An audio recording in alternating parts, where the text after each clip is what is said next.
What can the president do in the last 2 years of his administration that would really make a difference? Kasi naging whistleblower siya naglabas nung yung mga flood control. Hindi totoo yan, ma'am.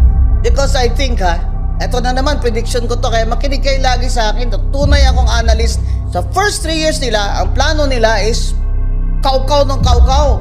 Nakaw todo-todo. And they use the budget.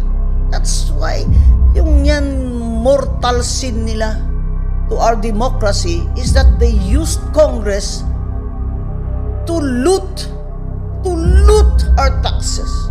Mortal sin yan. At ngayon hindi nakukulong. Walang nakukulong. Si Revilla nakulong. Ano ba yan? Palit ulo? Ay, hindi. 2 years to go.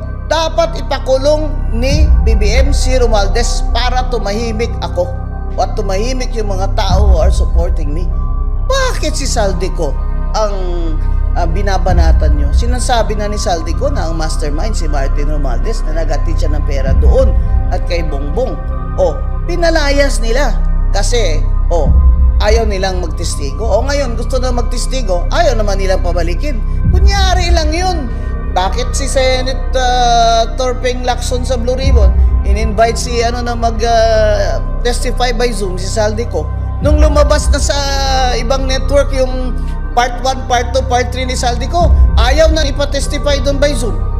Ano ba talaga, Senator, ang rules dyan sa Blue Ribbon Committee?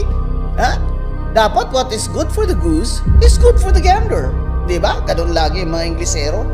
Bakit naman gano'n? Dapat pinatestify nyo na.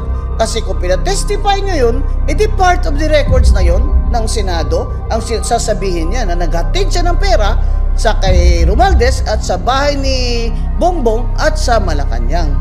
Ang sinasabi mo, whistleblower si Bongbong, that's not true. He admitted there was a U.S. State Department report saying that the corruption in the DPWH is massive.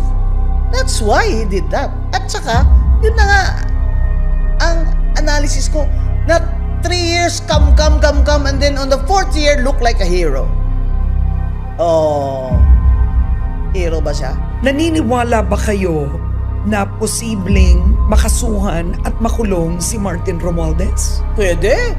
Kasi bakit nila pinakasuhan si Revilla at pakulong nila? Bakit hindi?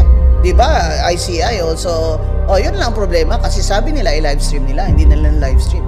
Kawawa yung ICI, sinabi ko na when I was in Europe, mag-resign na kayo, mga inutil kayo. Naiwan na lang ngayon si former Justice Andy